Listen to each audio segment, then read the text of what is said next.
Olá, muito bom dia. Vamos começar juntos mais uma semana. Você está ligado na programação do SBT, você estava em rede nacional de televisão e agora se conecta à rede local. Isso significa que a gente está mais perto um do outro. É hora de ver as notícias que mexem com a nossa vida. Distrito Federal e entorno, eu sou Felipe Malta e é hora de jornalismo responsável, sem perder o otimismo.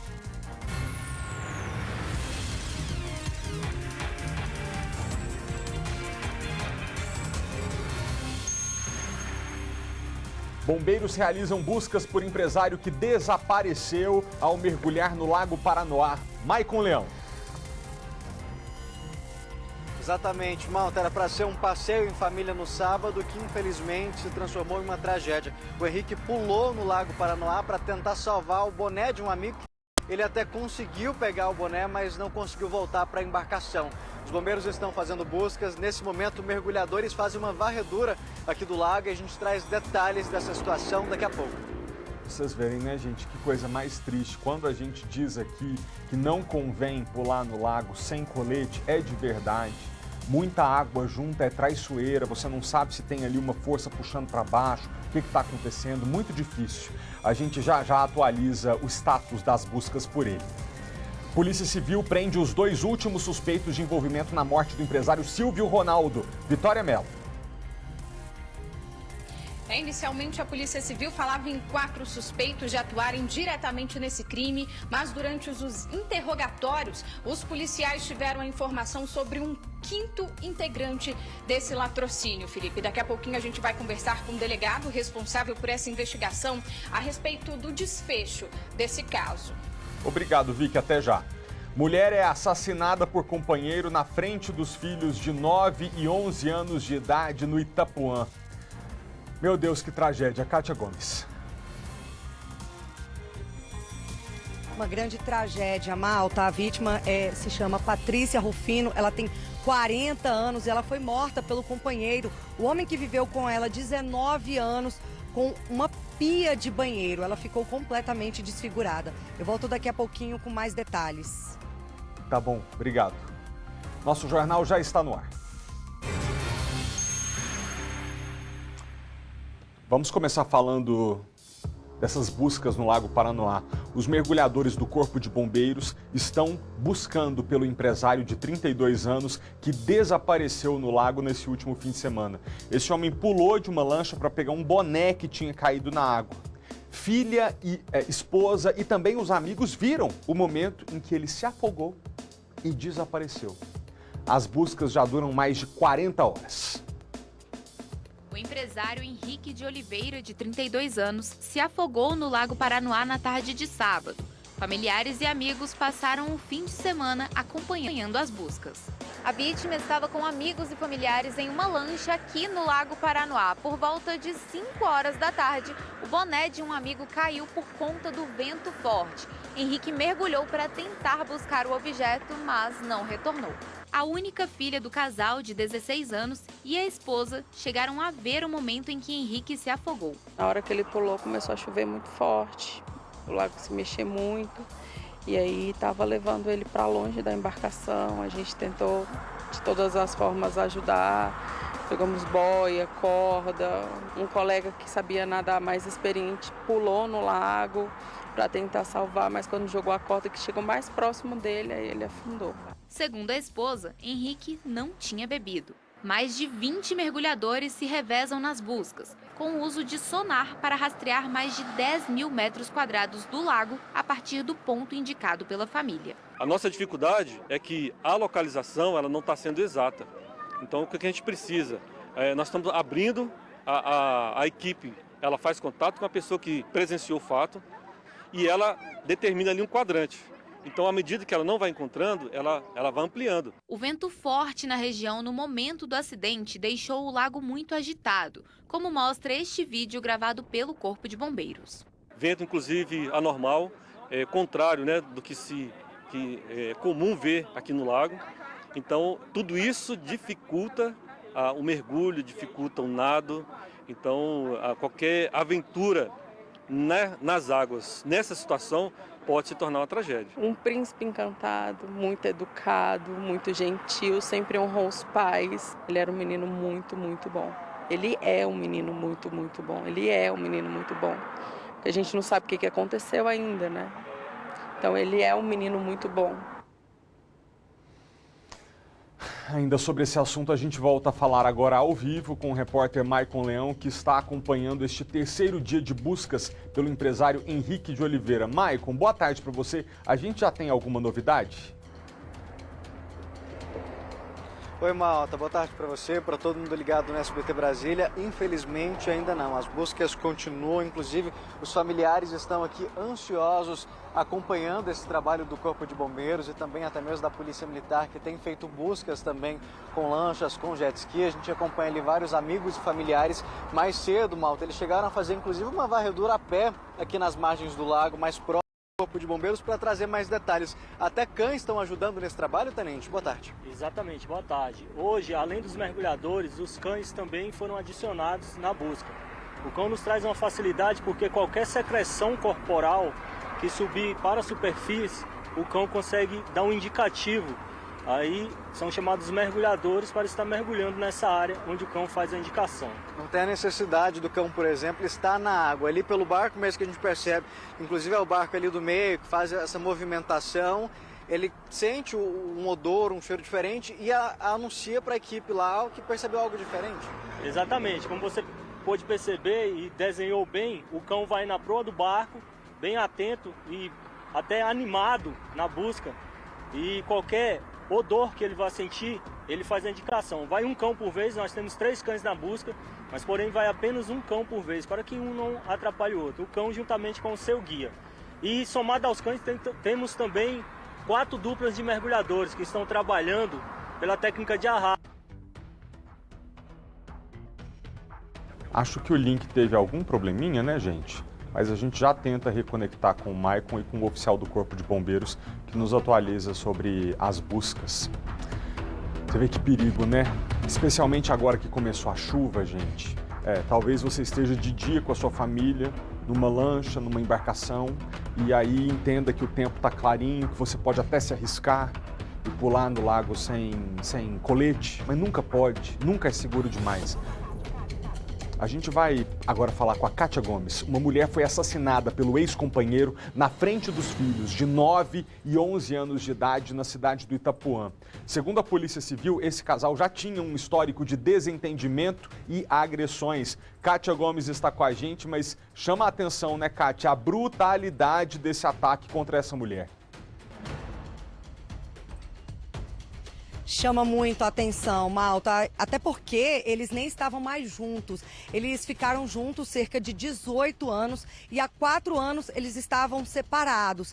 Inclusive a Patrícia Rufino, de 40 anos, que trabalhava como brigadista, já tinha feito 2 denúncias contra o ex-companheiro em 2018 e 2019. Eles tiveram juntos 4 filhos e atualmente ela morava com os 2 filhos menores, de 9 e de 11 anos. Os outros filhos não moravam mais com ela. No último sábado, o Cleiton, de 46 anos, que é o ex-companheiro da Patrícia, foi até a casa dela. Os dois tiveram uma discussão. Ele arrancou a pia do banheiro, acredite, a pia com a bacia e também com o granito, né, a pedra de granito, e acabou atingindo essa pia no rosto da Patrícia, que morreu no local. Os 2 filhos do casal ficaram, claro, nervosos, correram, pediram ajuda dos vizinhos. Os vizinhos conseguiram segurar o Cleiton. A polícia militar chegou rapidamente e fez a prisão dele.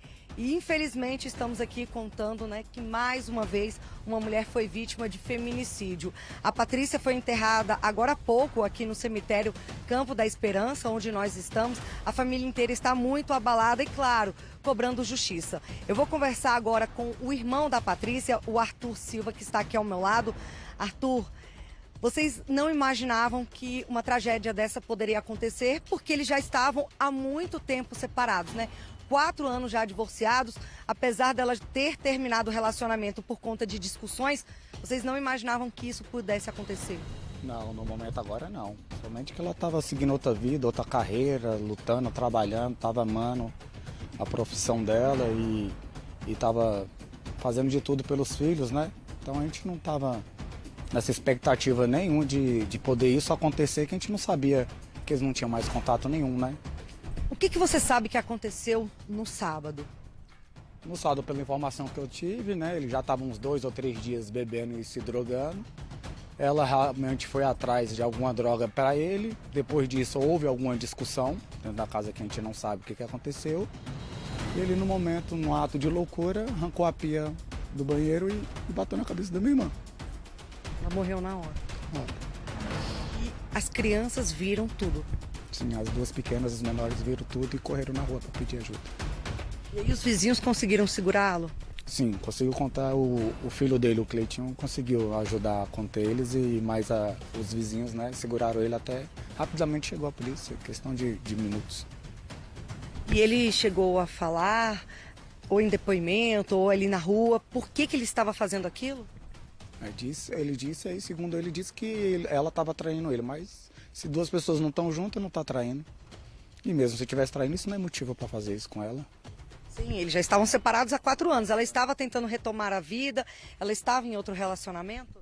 Não, que eu saiba, ela não estava em relacionamento, não. O foco dela era trabalho e as filhas dela e os filhos. Era só a casa. Trabalho, casa e igreja. Como é que estão as crianças? As crianças estão em choque, né? Ainda não entenderam realmente o que aconteceu, porque não tem esse discernimento. E agora desabaram, né? Perceberam que realmente a mãe dela se foi e a família agora se unir e ajudar, né? Ela ficou cerca de 18 anos com ele. Como é que era o relacionamento? O que a família sabia ali sobre o relacionamento? Tinha muita briga, discussão, ele agredia ela? Como é que foi o relacionamento dos dois? Tinha uma certa implicância entre os dois. Ela tinha já feito 2 ocorrências contra ele, medida protetiva e tudo, para ver se conseguia sanar esse problema. Mas era conturbado, de idas e voltas e muitas brigas, muitos ciúmes, às vezes que acontece no relacionamento, mas que não é esse fim que a gente quer, né? Mas ele agredia ela, vocês tinham essa informação ou vocês não sabem? Porque muitas vezes a vítima não conta o que acontece ali entre 4 paredes. Não, a gente tinha essa informação e orientava para procurar a polícia e tudo e resolver. A gente só não se metia diretamente porque eles tinham que se resolver para não se tornar um problema maior do que já era, né? Mas é ela que tinha que fazer a escolha e a gente acatar e ajudar ela da melhor forma possível. Mas o histórico é esse, de muita briga, muita discussão, ao ponto de denunciar ele e de se separar, né? Que era a melhor forma para ela poder seguir a vida dela e criar os filhos dela. E agora o papel da família é ajudar todas essas crianças que ficaram órfãs. Agora a gente vai ter que se unir e ajudar as meninas, porque elas não têm nada a ver com isso, não tem culpa nenhuma, né? Nem a família do Cleito também, gente, não tem culpa nenhuma por isso, é um momento de loucura dele, né? E agora a gente se unir e ajudar as meninas, que ela vai precisar de uma orientação boa da família e um psicólogo, né? Tá certo, então Arthur, muito obrigado pelas informações, meus sentimentos para você e para toda a sua família.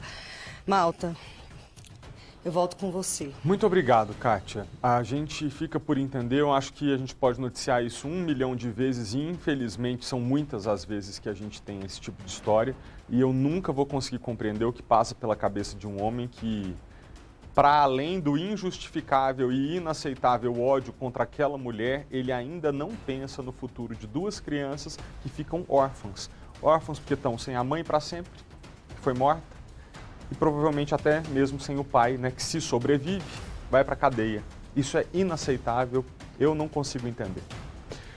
Bom, a gente precisa voltar a falar com o Maicon Leão. Agora há pouco a gente tratava das buscas pelo empresário de 32 anos que desapareceu no fim de semana e que ainda não foi encontrado. Nossa conexão já foi restabelecida. Maicon, o que você dizia pra gente? É com você, amigo. Exatamente, Malta. A gente estava justamente explicando como que funciona esse trabalho aqui, até mesmo por conta da profundidade do lago. A gente olhando aqui por cima parece que não tem uma correnteza, mas lá embaixo tem, até mesmo por conta disso, os mergulhadores que fazem esse trabalho, essa varredura, estão, digamos que assim, ancorados em uma das lanchas que a gente vê ali no fundo, né, Tenente Renato Augusto do Corpo de Bombeiros, trazendo os detalhes pra gente. Exatamente. Nós temos hoje 4 duplas de mergulhadores e eles trabalham numa técnica que chamamos de arrasto. Então existe uma corda que desce diretamente da lancha e é atado a dupla de mergulhadores, que vão sendo arrastados pela lancha dentro do quadrante de busca, que é definido um quadrante de busca.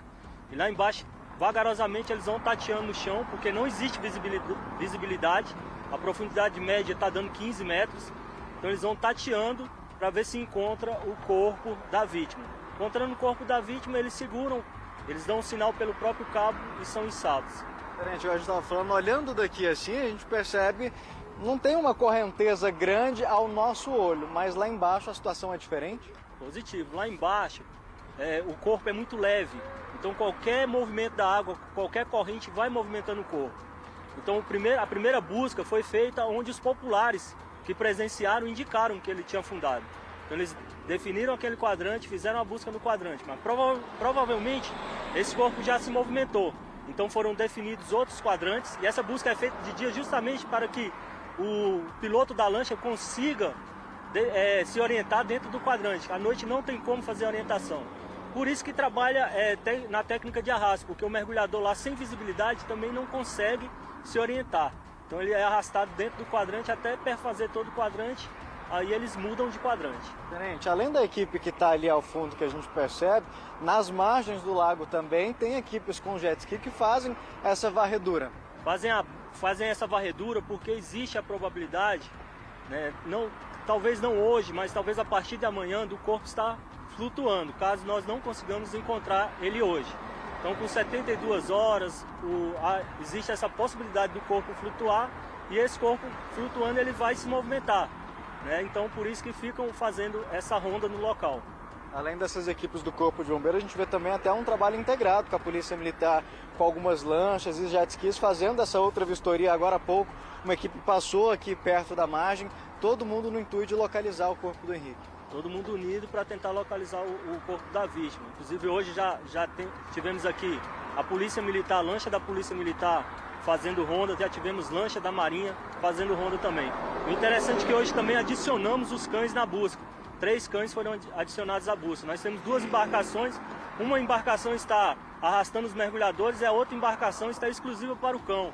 O cão ele consegue sentir o cheiro de qualquer secreção corporal e vai subir do corpo para a superfície. Então estão fazendo voltas com a lancha, esse cão está indo na proa da lancha e se ele sentir alguma coisa, ele indica o melhor local de mergulho para que os mergulhadores de resgate façam a busca.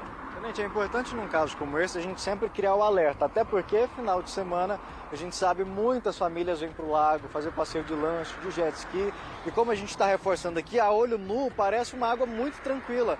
Mas, na verdade, quando a pessoa acaba caindo na água ou pulando, a situação é diferente. Então, quais cuidados que a gente deve tomar, claro, além do uso do colete? A principal orientação é o uso do colete. Se cair alguma coisa e afundar na água, não se aventure em buscar esse material que caiu. Foi o que aconteceu, por informações populares, caiu um boné e ele foi tentar buscar. Não existe nem visibilidade, você pode perder a orientação lá embaixo, não saber se está indo para o lado, se está descendo, se está subindo. Isso é normal. Além da pressão, pode estourar um tímpano e perder totalmente a direção. Então é uso do colete, não se aventurar em busca de materiais que porventura caiam do barco. Então, se você resolver fazer uma prática de esporte, uma natação no lago, que faça essa natação nas margens do lago, sempre próximo das margens.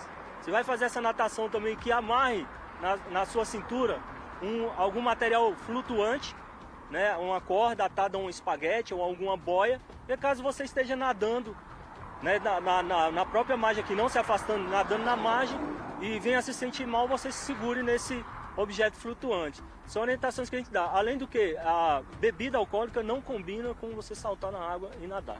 Tenente Renato Augusto, muito obrigado pela participação do senhor e por essas orientações. A gente segue aqui acompanhando essas buscas, né, Malta? Claro, lamentando toda essa situação, que era para ser um fim de semana de alegria, um passeio divertido junto com os familiares, infelizmente terminando dessa forma. A gente, claro, segue acompanhando para trazer um desfecho para isso tudo, né? Ah não, Maicon, que triste, né? E nessa segunda-feira que marca a volta definitiva da temporada chuvosa aqui no Distrito Federal, a gente estava tão feliz, né, de voltar a respirar melhor, de voltar a ver a chuva. Que dó que a chuva também trouxe essa notícia tão triste, né? Um homem que vai pular na água achando que vai só buscar um boné e agora está todo mundo desesperado atrás dele. Obrigado, Maicon. Você que está em casa, eu preciso te pedir licença para a gente fazer um rápido intervalo, mas a gente volta já já. Vamos continuar o conteúdo agora do nosso telejornal para noticiar que os 2 últimos suspeitos de envolvimento na morte do comerciante Silvio Ronaldo foram presos neste fim de semana. A gente tem acompanhado as investigações da Polícia Civil desde o momento em que esse crime aconteceu lá na região do Grande Colorado, em Sobradinho 2. E semana passada, nós noticiamos que 3 criminosos já tinham sido presos. A gente fala agora com a repórter Vitória Mello, que está com o delegado Laércio de Carvalho, responsável pelas investigações. Vitória, boa tarde, é com você. Investigação concluída, todos os presos encontrados e colocados atrás das grades. Todos os presos encontrados e agora atrás das grades. Felipe, boa tarde a você, boa tarde a todos. As últimas prisões, 2 últimas prisões ocorreram neste fim de semana. Inclusive, semana passada a gente estava falando sobre o pajé, então Marcos Vinícius de Novaes, ele foi preso aqui em Sobradinho 2, assim como o 5º integrante desse latrocínio. Inicialmente, a polícia já tinha identificado 4 autores, mas os policiais já tinham a suspeita de que havia um 5º autor desse crime, e aí os policiais, conforme foram interrogando esses criminosos presos, identificaram esse 5º autor. Aqui ao meu lado, como você disse, está o delegado Laércio de Carvalho, que vem dando entrevista pra gente, a gente vem acompanhando o desfecho desse caso, e doutor, agora a gente já pode falar que esse caso está concluído, né? Boa tarde, obrigada mais uma vez pela entrevista. Boa tarde, Malta. Essa foi uma investigação penosa para nós.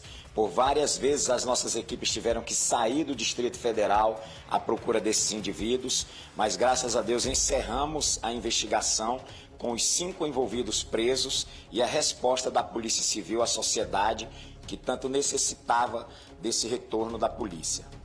Vocês já tinham identificado 4 autores e tinha a suspeita de um 5º envolvido. Durante os depoimentos, vocês tiveram a identidade desse 5º envolvido. Seria aquela pessoa que estava passando informações privilegiadas sobre o empresário para esses criminosos? Sim, desde o início dessa investigação que nós tínhamos a impressão de haver alguém com conhecimento muito aprofundado da rotina desse empresário. Esse indivíduo, além de morar relativamente próximo do empresário, ele frequentava os mesmos lugares. Ele era sempre visto em uma panificadora onde o empresário costumava tomar café. Ele era visto em uma oficina mecânica nas imediações na casa do empresário e frequentada por ele. Então haviam vários pontos de encontro onde esse criminoso se aproveitava dessa rotina para conhecer melhor a vida do empresário e dessa forma colaborar com o restante da quadrilha, passando essas informações privilegiadas. Esses 2 últimos envolvidos foram presos aqui em Sobradinho 2, aqui na cidade. Eles não tentaram fugir, mesmo a família do pajé, como a gente comentou semana passada, tentando despistar a polícia, ele foi encontrado e preso aqui mesmo na cidade. Na verdade, todos eles fugiram da cidade onde cometeram o crime e ficaram alguns dias fora. O fato é que a criminalidade tem a falsa impressão de que aos finais de semana a polícia está mais parada, o que não é verdade. Principalmente nesse caso, nós trabalhamos de domingo a domingo. Então, o vacilo que o bandido sempre dá é esse, imaginar que em algum momento a polícia pode estar descansando. E aí vieram visitar familiares e foi nessa ocasião, então, que nós realizamos a prisão dessa dupla de criminosos que foram os últimos a ser presos. O 5º envolvido, como o senhor comentou, era o responsável por passar informações, acompanhar o empresário e a rotina dele. E qual era a atuação do pajé? O pajé foi um dos indivíduos que teve a atuação mais intensa. Segundo os próprios comparsas, ele teria sido um dos indivíduos que desferiu tiros na vítima. Estava armado, é um sujeito violento, é um sujeito que estava em prisão domiciliar pela prática de assalto à mão armada, logo um marginal acostumado a essa prática criminosa de praticar roubos. E ele teve essa atuação mais intensa porque, segundo seus próprios comparsas, ele teria sido um dos que desferiu disparos contra a vítima. Já a atuação do outro, foi em relação a informações. Ele também estava no dia do crime ou não? Ele ficou nesse monitoramento da vítima? Na verdade, ele esteve ali nas imediações do crime durante todo o tempo. Antes, durante e depois. Primeiro pelo local onde ele morava. que é um local muito próximo da casa da vítima. Segundo, porque ele é um indivíduo extremamente envolvido com os demais membros do grupo criminoso.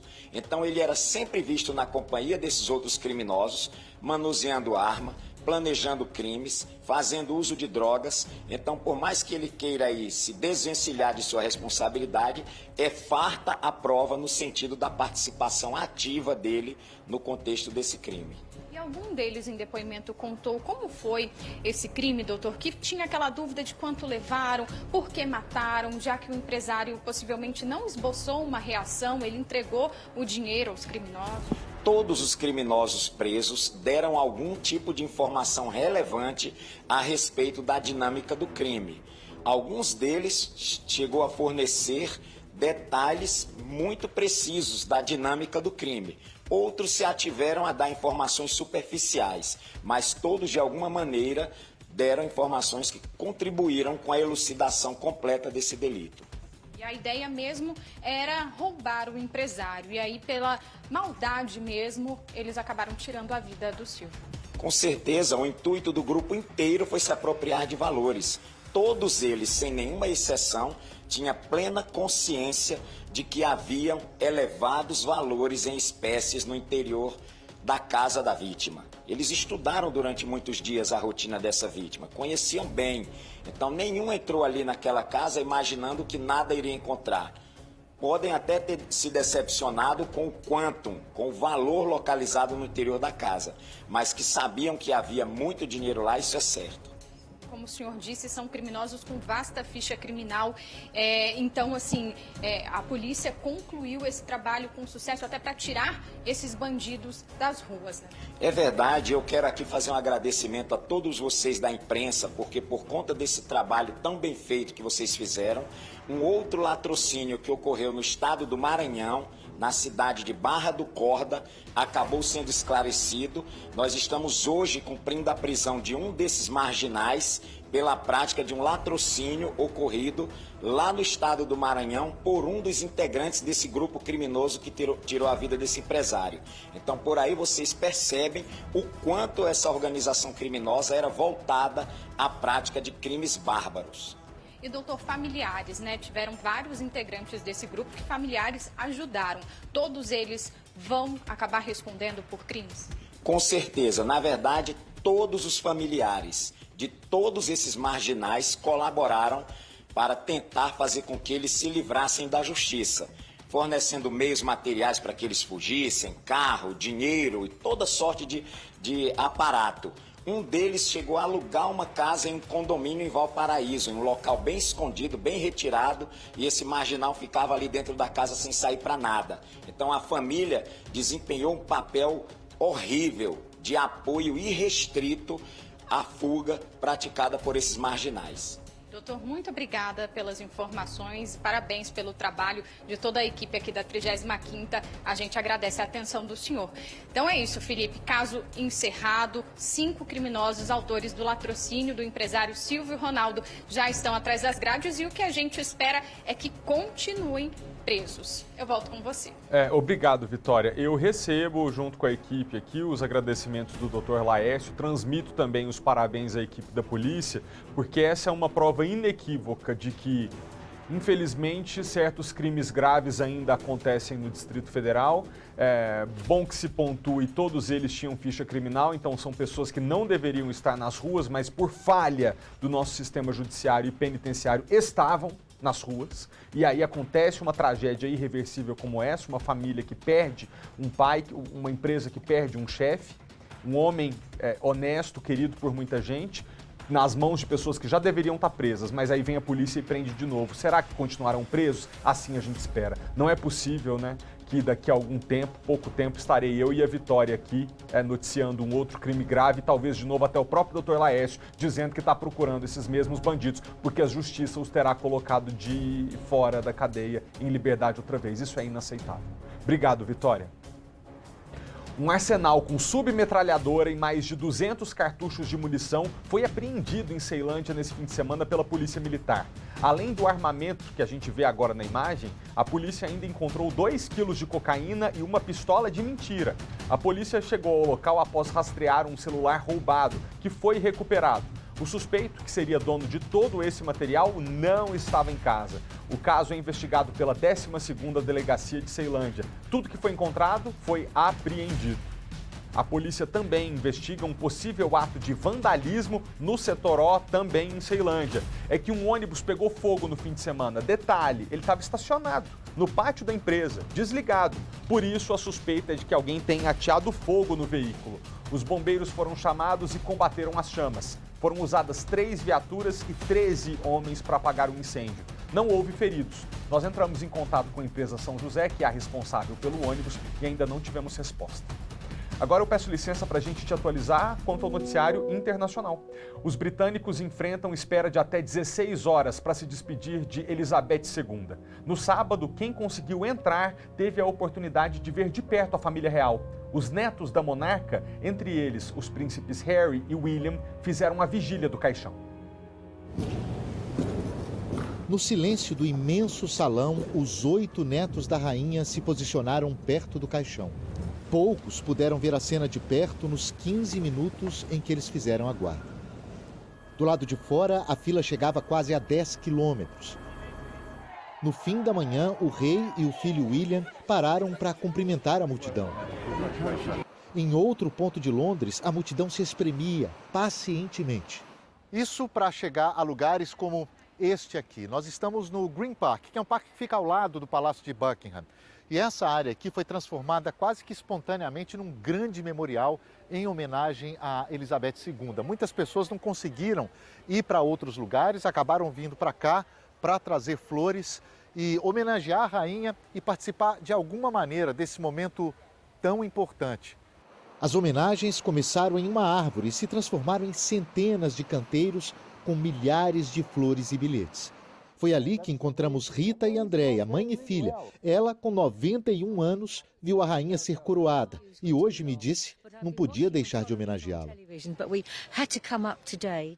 O parque teve que ser fechado porque já não comportava mais a multidão, que achou outros lugares para deixar as flores, como este monumento em homenagem aos heróis da Segunda Guerra. Na chegada do outono, as cores eram da primavera, num dia em que quase todos os caminhos levavam a Elizabeth II. A família real britânica, líderes mundiais e milhares de espectadores acompanham hoje o funeral da rainha Elizabeth II, que morreu no dia 9 de setembro. No castelo de Balmoral, na Escócia, a rainha deixou os súditos aos 96 anos de idade, depois de 70 anos de reinado, fazendo uma pequena correção no dia 8 de setembro. E foi o reinado mais longo da monarquia britânica. A gente vai ver agora algumas imagens ao vivo da cerimônia que ocorre na Inglaterra. Agora o caixão com a monarca chega à abadia do castelo de Windsor, onde será feito este sepultamento. Ao longo desses últimos 10 dias, de ritos oficiais que marcam o falecimento da monarca, milhares de britânicos foram até o caixão prestar as últimas homenagens, foram até o caixão prestar homenagem ao legado que essa rainha, que ficou 70 anos no poder, deixa para todo o povo britânico. Dezenas de chefes de estados estiveram no Reino Unido, entre eles o presidente Jair Bolsonaro, acompanhado da primeira-dama, para as cerimônias de despedida. E como a gente acabou de ver na reportagem, os netos fizeram uma vigília de 15 minutos ao redor do caixão em mais um desses protocolos que são previstos para a despedida dela. E agora a gente vê parte da família. Ali é o príncipe Harry, acho que estava acompanhado da esposa Meghan Markle. A imagem foi muito rápida, mas essa é uma transmissão ao vivo que você vê agora na tela do SBT desta cerimônia. Este é o último dia, a verdadeira despedida da rainha Elizabeth II no Reino Unido. Essa é uma rainha que trocava cartas com seus súditos. Era Elizabeth II. E a gente pode provar. Tem uma família aqui de Brasília que resolveu entrar em contato com a realeza por carta para agradecer por uma bolsa de estudos que foi patrocinada pelo governo britânico. E a resposta veio. E tem mais, o então príncipe Charles, hoje rei, também entrou em contato com a mesma família. A gente vê na reportagem de Vanessa Vitória. Foi em novembro de 2016 que a Agnes teve a ideia de escrever e mandar uma carta de agradecimento para a Rainha Elizabeth. Por proporcionar esse momento para a nossa família, porque nós tínhamos consciência que essa bolsa de estudo, né, que eu tive, ia mudar a nossa vida, ia mudar o rumo da nossa vida. Eram portas que iriam se abrir. Uma carta escrita sem pretensão. A Agnes conta que a Rainha Elizabeth recebia, em média, 60 mil correspondências por ano, a maioria de súditos. A resposta veio. Levou 3 meses. Foi uma surpresa, que ainda teve pedido de desculpas. Desejou sucesso na nossa vida, pediu desculpas pela demora da resposta, né, que foram 3 meses até do envio até a resposta, e desejou o melhor para a nossa vida e ficou feliz que a gente se deu ao trabalho de mandar essa carta para ela. Jamais ia ter ideia que eles iriam responder e que teria toda essa repercussão. O mestrado do Leif, esposo da Agnes, foi o motivo para que a família se mudasse para Londres em 2016. O governo britânico custeia os estudos, então foi uma bolsa de estudos que pagava o meu curso de mestrado na Inglaterra, e eles também forneciam uma ajuda de custo que permitia com que a gente pagasse nosso aluguel, transporte, enfim, conseguisse viver a vida de um cidadão britânico. Na época da mudança, Lars tinha 1 ano e 8 meses. De volta ao Brasil, ele já tem história para contar sobre uma troca de correspondência com o reino, que fez parte de um projeto escolar. A minha mãe mandou uma carta para o príncipe Charles e o príncipe Charles respondeu. A resposta do príncipe, agora rei, virou um quadro que o Lars faz questão de mostrar. O príncipe de Gales, ele agradece a sua recente carta, por conta da escola do seu filho. Sei que foi muito trabalho para vocês escreverem essa carta e ele achou muito gentil e agradece. O príncipe é o rei e eu desejo boa sorte. Na decoração da casa também estão itens que fazem parte de memórias sobre o tempo que a família viveu em Londres. Esse é um quadro, é uma gravura do rei Eduardo VII. Ele é o bisavô da ex-rainha Elizabeth e filho da rainha Vitória, que foi até a rainha Elizabeth a monarca com o maior tempo de reinado na história do Reino Unido. Um pouquinho da Inglaterra em pleno Jardim Botânico.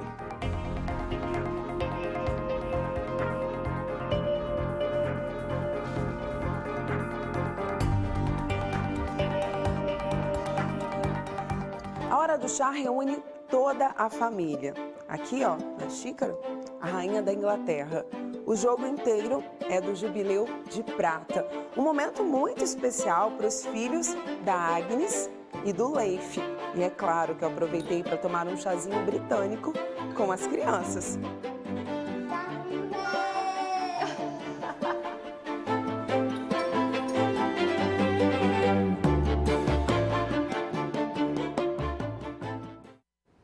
Meio-dia 22, a gente continua vendo imagens ao vivo transmitidas direto do Reino Unido, onde nesta segunda-feira, dia 19 de setembro, a gente assiste a despedida, ao último dia desta longa despedida, à Rainha Elizabeth II, que faleceu no dia 8 de setembro, aos 96 anos de idade. A Rainha Elizabeth II foi a mulher que ficou mais tempo no poder, lá no Reino Unido, na história. Ela tinha muitas curiosidades e uma delas, você sabia que a rainha tinha mais de 30 cães, todos de uma mesma raça, a raça Corgi. Vamos ver a reportagem. A Rainha Elizabeth se tornou referência no mundo em vários temas. Humildade, nas gentilezas, no respeito ao próximo. Parecia gente como a gente. Claro, com todo aquele clima de majestade que a coroa pede. Mas ela sempre dava um jeitinho de se mostrar popular, como, por exemplo, quando atuou ao lado do 007, interpretando ela mesma.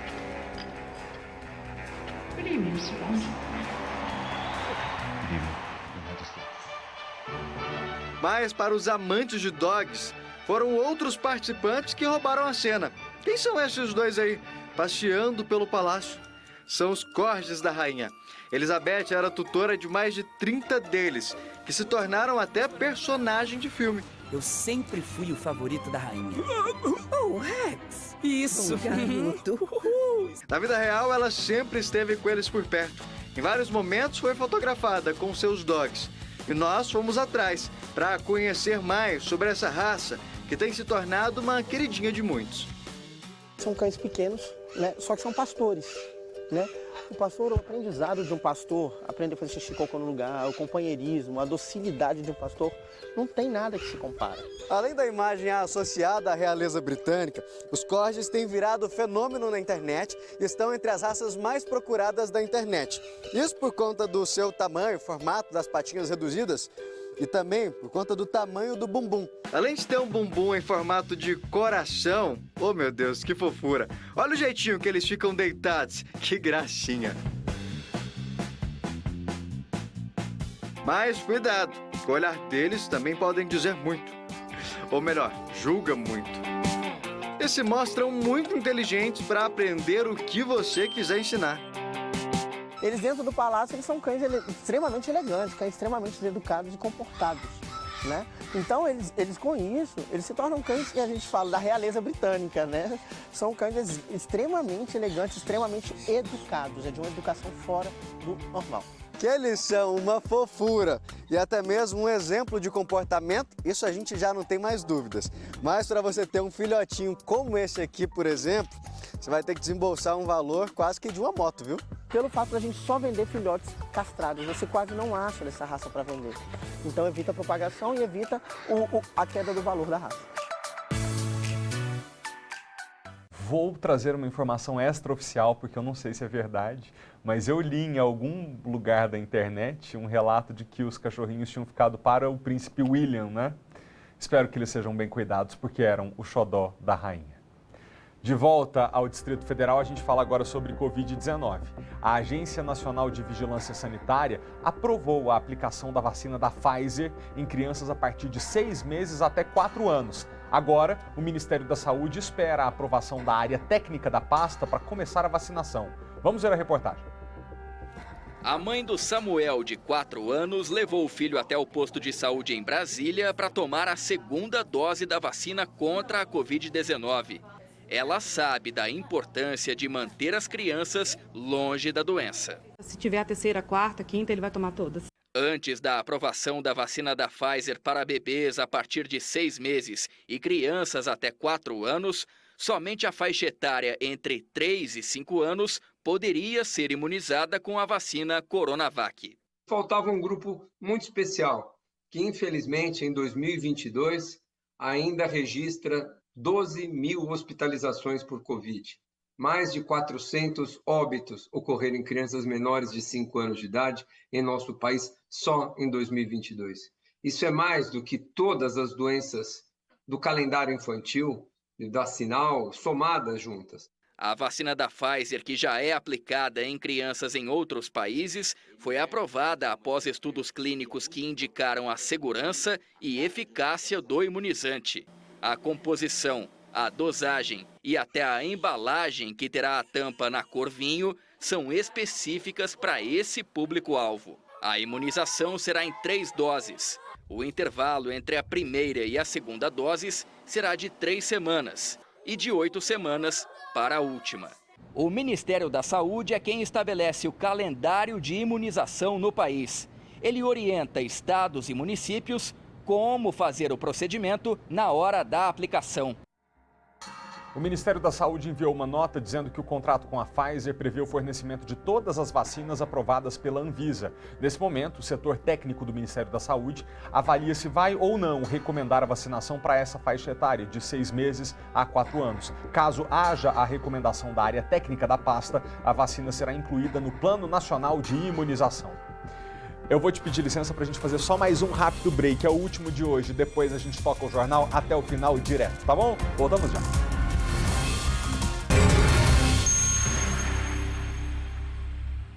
No fim de semana, moradores de várias regiões do Distrito Federal ficaram assustados com a chuva. Quando ela volta feroz. Depois de meses sem uma gota d'água, as chuvas chegaram com muita força. O dono de uma farmácia em Samambaia Norte gravou o momento em que a ventania passou em frente à loja dele, arrastando objetos pela rua. Acabou com tudo, olha, velho. Em Ceilândia, a ventania também assustou. A chuva está... Olha só a ventania, pessoal. A ventania que está muito forte. Em Águas Claras, Gama e Santa Maria também foram registradas fortes chuvas. Segundo o INMET, as rajadas de vento podem ter chegado a até 60 km por hora.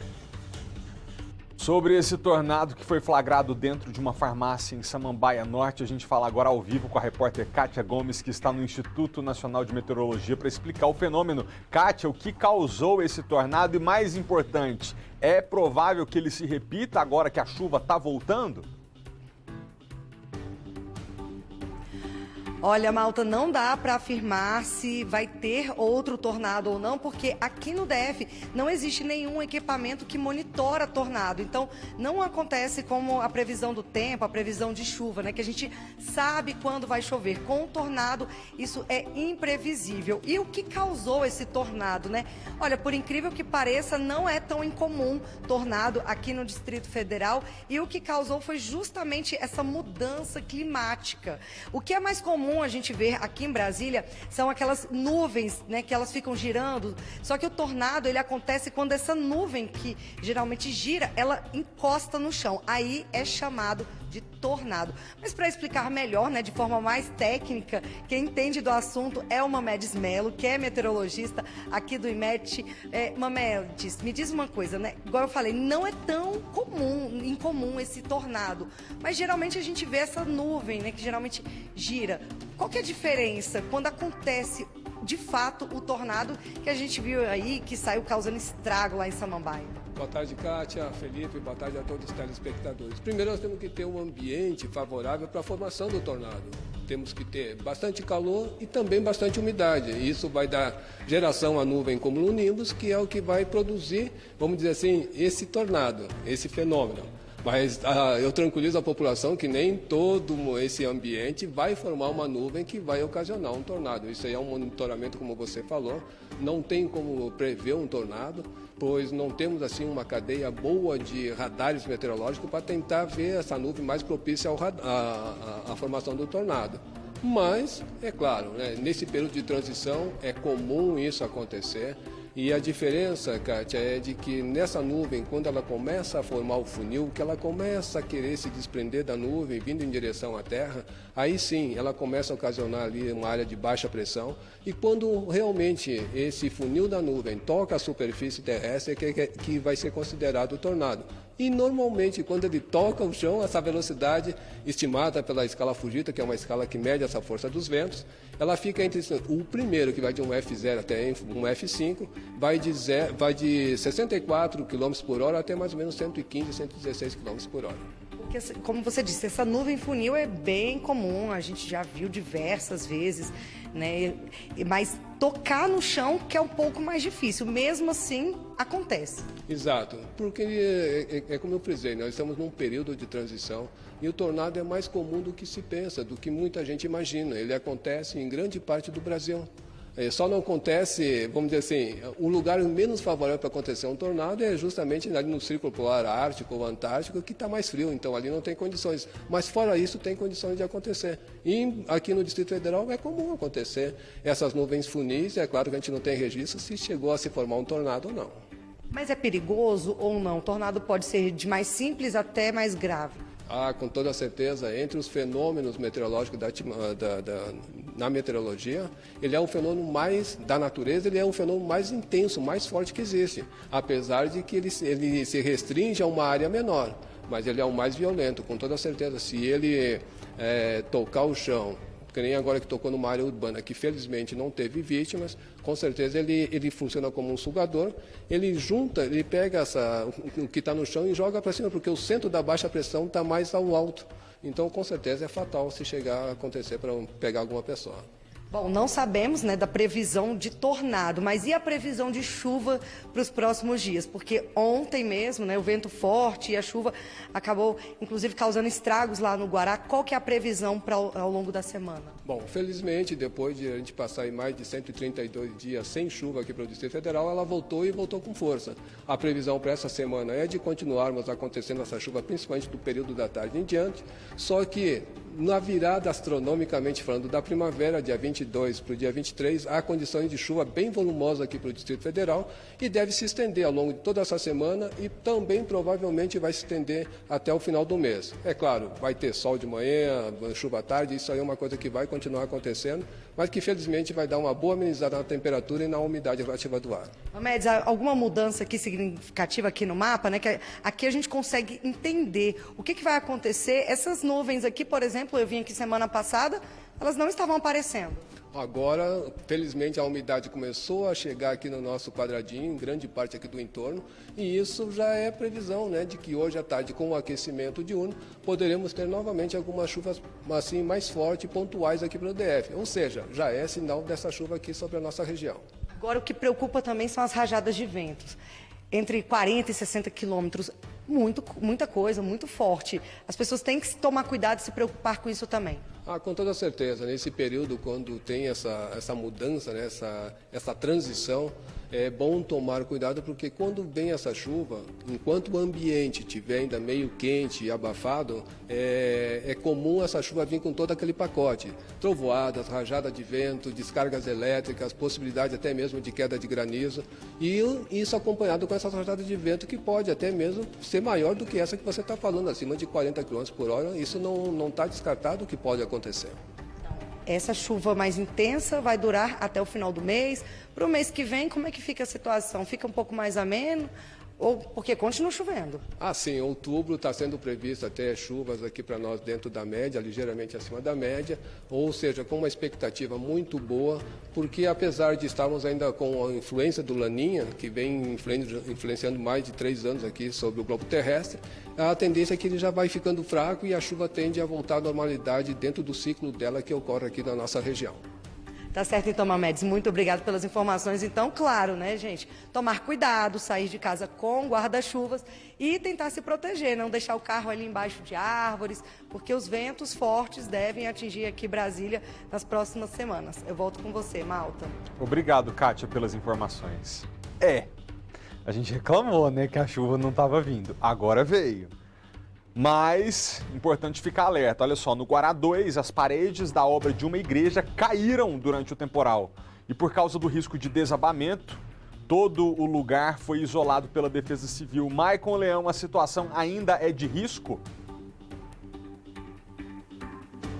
É assim, Malta. Por isso, uma empresa sem ligação nem com a igreja, nem com a obra foi contratada para fazer uma avaliação técnica, porque a parede da frente, que na verdade é da lateral de onde nós estamos, acabou caindo para o lado de dentro da obra, mas essa outra ainda permanece em pé da lateral de lá. Por isso, tanto essa casa aqui do fundo, os moradores dela foram retirados, a propriedade está interditada por conta dessa avaliação da Defesa Civil. Eles foram realocados em um hotel enquanto essa situação não é contornada. E do lado de lá tem também uma escola. As aulas lá hoje foram suspensas justamente por conta dessa situação, mas para a gente ver as imagens de cá, a gente consegue ver a parede lá do fundo, ainda naquela parte final de reboco, com alguns andames. Do lado de cá, a parede acabou tombando, caindo em cima de tudo que tinha do lado de lá. Embaixo, que a gente percebe aqui nas imagens do Rodrigo Marques mostrando pra gente o anjinho, é a parte da igreja aqui. A previsão, Malta, a expectativa era que a igreja fosse entregue até o fim do ano. Essa obra já está acontecendo aí há cerca de 1 ano, mas como você bem disse, essa ventania, a chuva de ontem, pouco antes das 5 horas da tarde, segundo os vizinhos, ventou muito por aqui, uma chuva e um vento bem forte, e até por conta da obra ser mais alta que o nível das outras casas, o vento acabou atingindo com mais força essa obra da igreja. A parede acabou não resistindo, cedeu e caiu. Felizmente, Malta, a gente está falando, mostrando aqui embaixo não tem praticamente nada, teve sim uma sujeira, alguns entulhos dali, Mas imagina se essa parede cai para o lado de cá. A gente tem aqui um estacionamento, tem do lado de cá, vou pedir para o Rodrigo vir com a gente, a casa. Do lado de cá a gente consegue ter uma noção da parede. Então se ela cai, malta, ela realmente cairia em cima dessas outras casas. Então o que até os membros dessa igreja estão falando é justamente de um milagre, que realmente Deus pôs a mão e a parede acabou caindo para dentro da obra, não tinha ninguém trabalhando no momento que essa parede acabou desmoronando, cedendo, mas por conta até mesmo desse risco, até uma forma de precaução, a Defesa Civil interditou essas partes aqui ao redor, tanto a Casa dos Fundos quanto o colégio do lado de lá suspendeu as aulas já justamente até para limpar o entulho ali da frente e para resguardar essas pessoas que frequentam o colégio, os moradores, e aí para saber a situação de risco, como deve seguir a obra, se essa parede ela vai precisar ser demolida ou não, como que vai seguir, vai ser contratado uma empresa para fazer essa avaliação, para trazer um laudo técnico. O desmoronamento dessa parede prejudicou todo o resto da obra, como que vai ficar?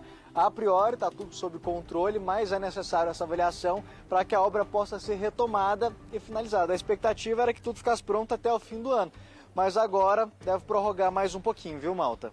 Obrigado, Maicon, pelas informações. Eu fico aqui pensando, né, que triste, o pessoal junta dinheiro, né, os fiéis da igreja durante tanto tempo, porque, enfim, querem ter um espaço aconchegante, bonito, para se reunirem durante a semana, para terem sua cerimônia religiosa, aí vem o temporal e joga tudo para baixo. Mas vocês se unam, tá, gente? Vai dar tudo certo. Obrigado, tá, Maicon?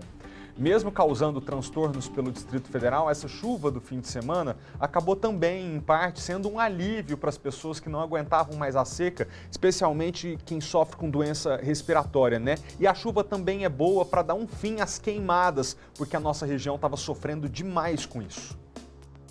O brasiliense já vai conseguir sentir um alívio maior na umidade relativa do ar nos próximos dias. Segundo o IMET, o clima seco está pertinho do fim. Lá pelo dia 23, aí realmente a gente vai ter chuvas bem significativas, chuva de maneira geral, pegando o Distrito Federal, pelo menos aí uns 3 dias de chuvas, aí começa realmente a ter uma mudança boa na atmosfera. A seca e as altas temperaturas registradas no Distrito Federal provocaram incêndios em vários pontos.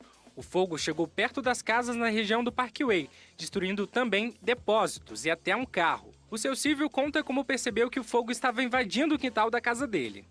Almoçando e de repente veio aquele estalo, deixa o prato e vai lá ver o que está acontecendo. Na hora que eu vi já estava aqui dentro do lote. Então ver isso aqui, que foi construída 40 anos, mais de 40 anos. E ver desse jeito é sofrido. Ele tentou controlar as chamas por conta própria, mas sem sucesso, pois boa parte da área verde queimou. O fogo veio muito rápido. Então, as torneiras que tinha, mangueira, era insuficiente para o volume de fogo.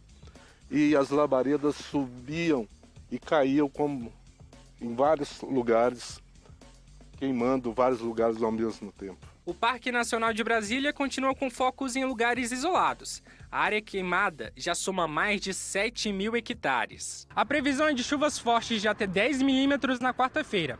A tendência é que as temperaturas com a chuva fiquem baixas e o ar fique bem mais fresco, evitando que os focos de incêndio aumentem. Aí cessa as queimadas, cessa os incêndios, porque aí realmente são chuvas que acontecem aí acima de 10 milímetros, mais ou menos nos 3 dias, chuvas bem significativas, e aí cessa essa condição das queimadas de uma vez. No último sábado, o SBT, em parceria com a Nova Brasil FM, transmitiu um debate com os candidatos ao governo do Distrito Federal. Eu estava como mediador do debate, também toda a equipe do SBT. A gente ficou feliz em levar até você um debate de ideias, de propostas, realmente um momento único para a democracia. Ajudar você a conhecer melhor os candidatos para que você possa fazer um voto consciente, escolher o melhor nome, na sua opinião. Isso para a gente foi uma satisfação. Vamos ver como foi o debate. Durante 2 horas, 6 candidatos ao governo do Distrito Federal debateram as propostas. Estiveram presentes Leandro Graz, do PV, Leila do Vôlei, do PDT, Paulo Otávio, do PSD, Isalci Lucas, do PSDB, Coronel Moreno, do PTB e Queca Bagno, do PSOL. O candidato à reeleição, Ibanez Rocha, do MDB, decidiu não comparecer ao debate promovido pelo SBT e a Rádio Nova Brasil FM. O debate, que foi conduzido pelo apresentador do SBT, Felipe Malta, teve 3 blocos. No primeiro, os candidatos fizeram perguntas entre si e tiveram direito a réplica e tréplica. No segundo bloco, os candidatos responderam perguntas das jornalistas do SBT Soane Guerreiro e Viviane Costa, além do diretor executivo da Nova Brasil FM, Diego Amorim. Não é porque não tem briga que não é um bom debate.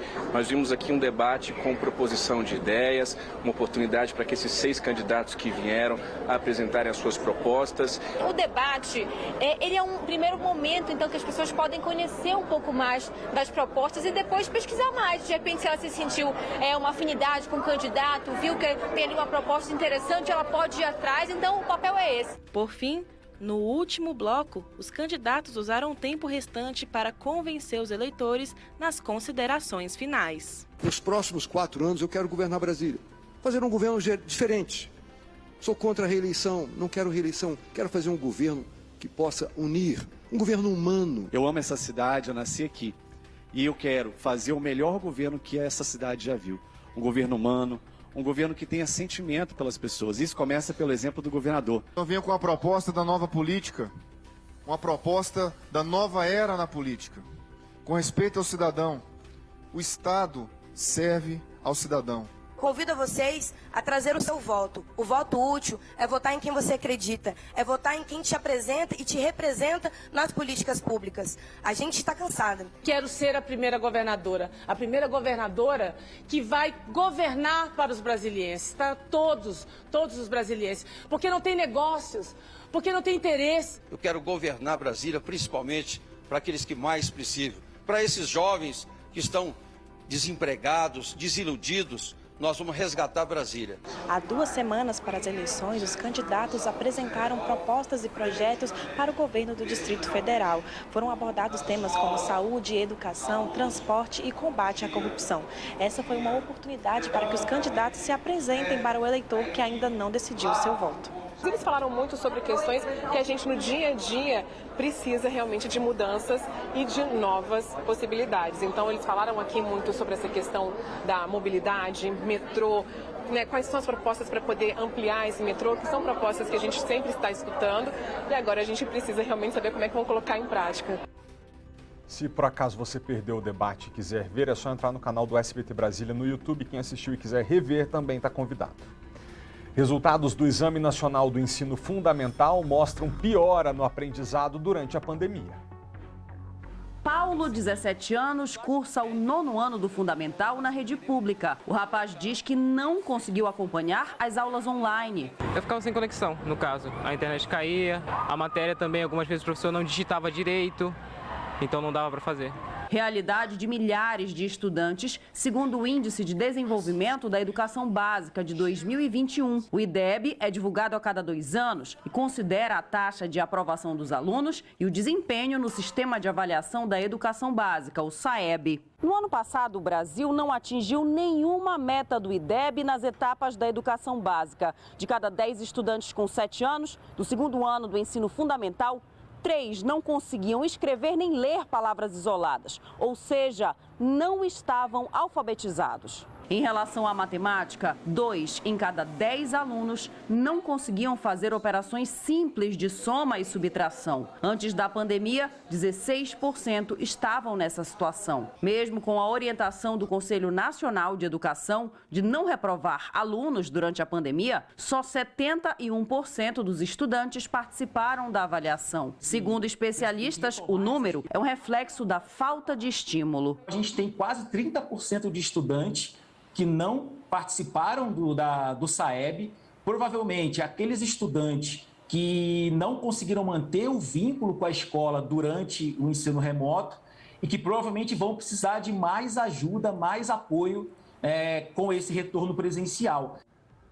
Um lobo-guará apareceu na garagem de uma casa em Taguatinga Sul no fim de semana. Que visita, hein? A Polícia Militar do Distrito Federal foi chamada e conseguiu resgatar o animal. O lobinho se escondeu ali, ó, entre o muro e o carro.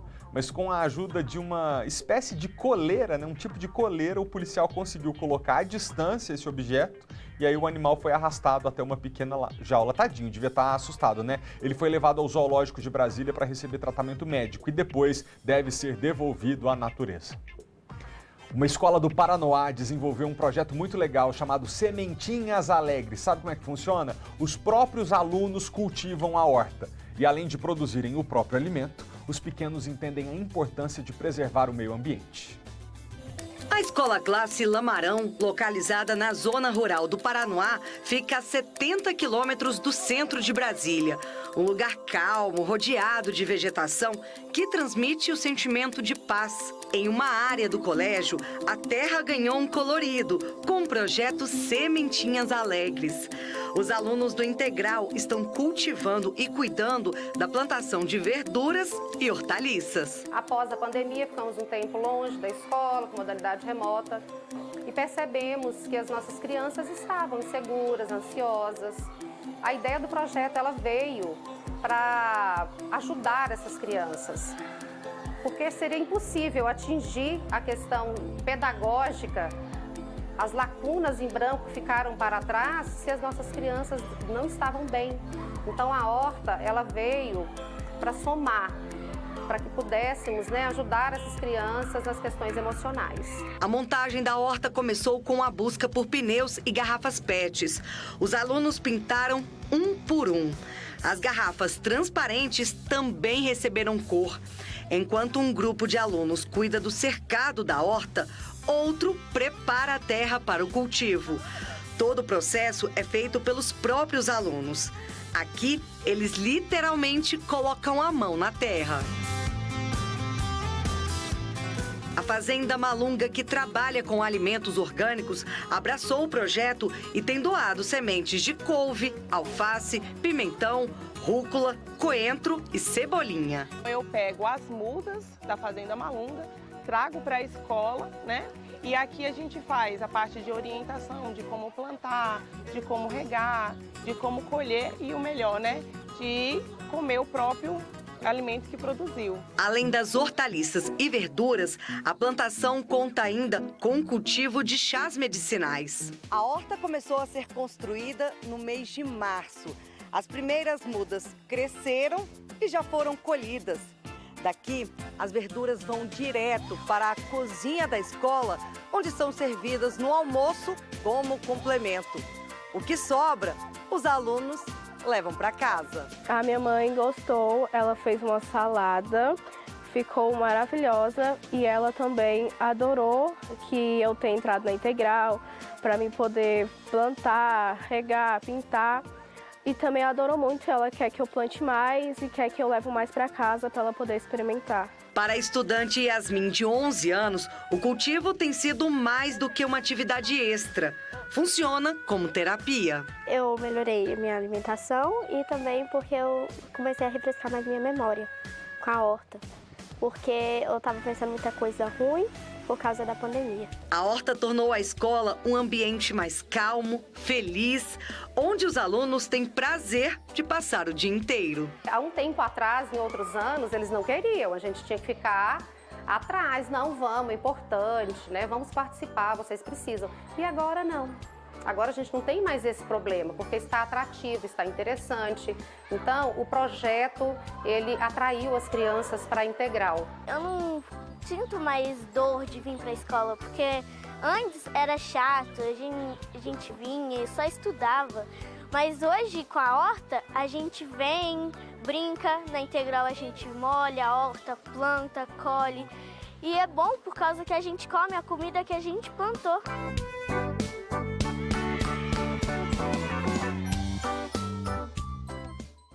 E isso também é aprender, isso também é ensinar.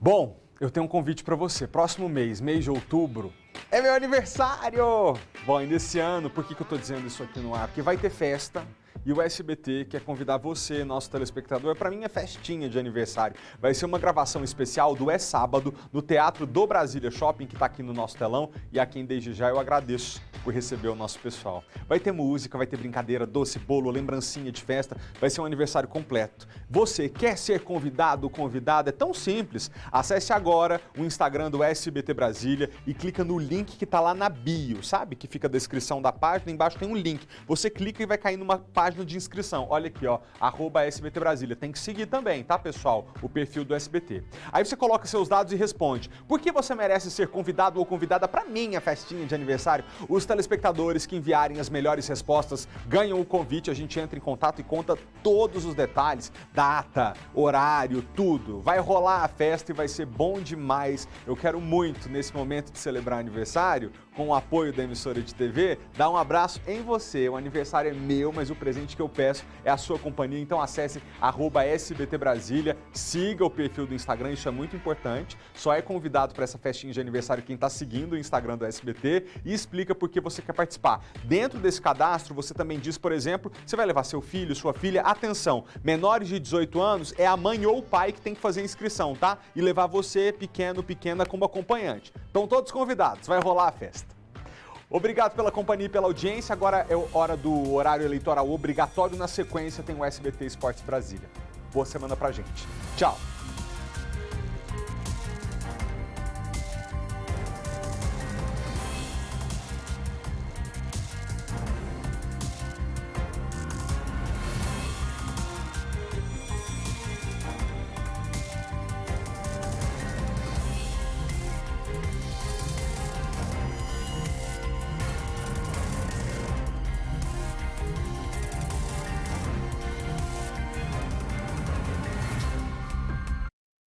Interrompemos nossa programação para a transmissão da